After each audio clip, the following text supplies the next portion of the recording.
सांगोला तालुका आणि सोलापूर जिल्ह्याच्या अगदी शेवटच्या टोकाला कटफळ गावामध्ये असलेले हे प्राचीन महाभारतकालीन ऐतिहासिक पंचमुखी महादेव मंदिर जाणून घेऊया। या मंदिराबद्दलची थोडीशी माहिती।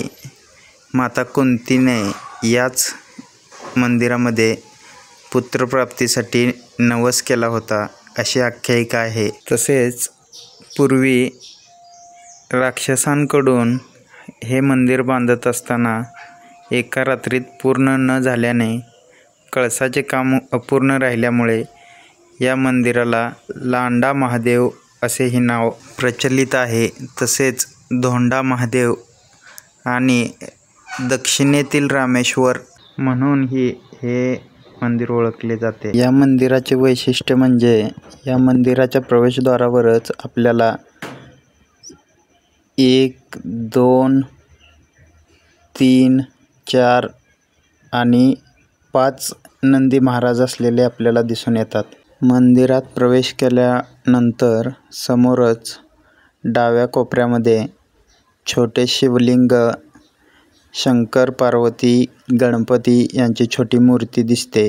गाभाऱ्याच्या छोट्या दगडी दरवाजातून आत गेल्यानंतर समोरच आपल्याला दिसते ते पंचमुखी महादेवाचे शिवलिंग। गाभाऱ्यामध्ये मनाला शांती आणि शरीराला थंडावा जाणवतो। गाभाऱ्याचे बांधकाम हे दगडाच्या मोठमोठ्या शिळांपासून बनवलेले आहे। या मंदिराचे बांधकाम हे हेमाडपंथी कालावधीपेक्षाही जुने असल्याचे सांगितले जाते। या मंदिरातील शिवलिंगाचे वैशिष्ट्य म्हणजे महाराष्ट्रातील असे एकमेव शिवलिंग आहे की एकाच पिंडीवर 5 शिवलिंग असलेले आपणाला दिसून येतात। यामुळेच याला पंचमुखी महादेव असे म्हणतात। दगडी सभामंडप, समोर महाकाय, नंदी महाराज,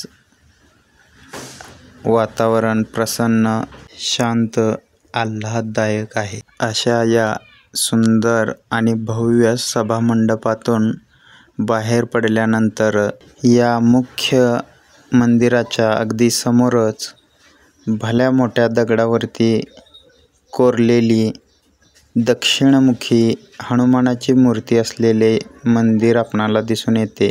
व्हिडिओ कसा वाटला कमेंटमध्ये सांगा। लाईक आणि सबस्क्राईब करा। धन्यवाद।